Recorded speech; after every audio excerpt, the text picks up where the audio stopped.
The origin of Memorial Day is claimed by a few cities, all around the same year, 1865, the end of our country's civil war over slavery.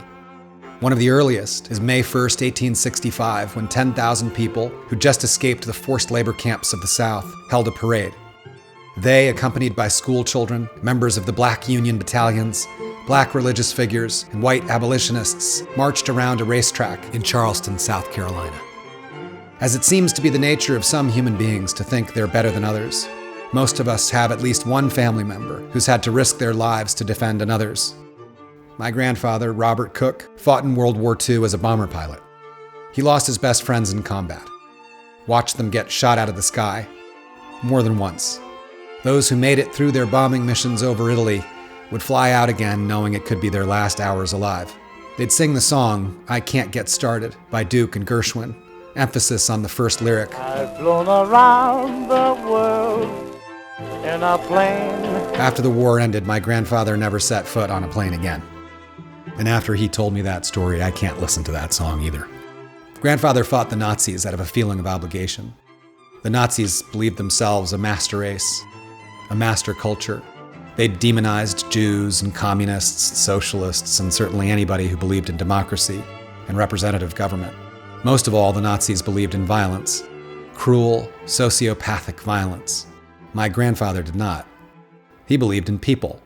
The butcher, the baker, the baseball player, the kid in the hospital who wasn't sure he was going to make it, and Babe Ruth hit a home run for him and the child recovered.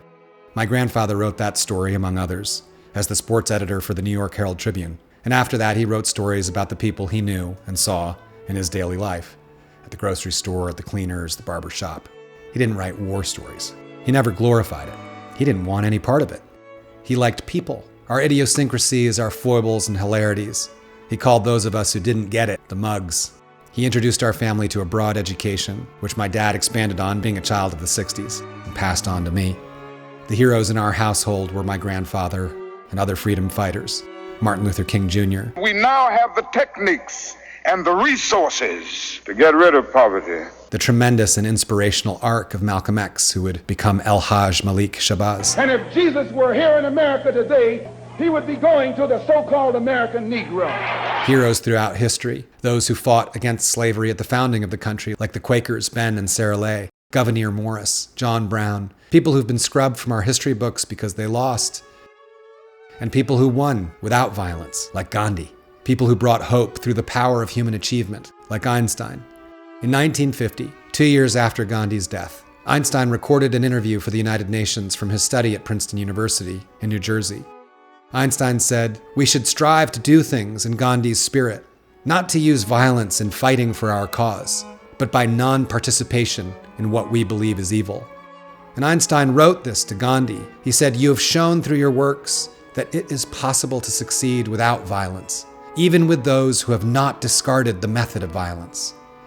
We may hope that your example will spread beyond the borders of your country and will help to establish an international authority, respected by all, that will take decisions and replace war conflicts."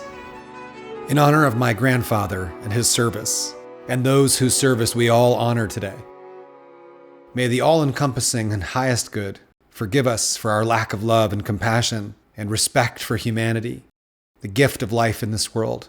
May we learn from our ancestors and be better stewards for our descendants.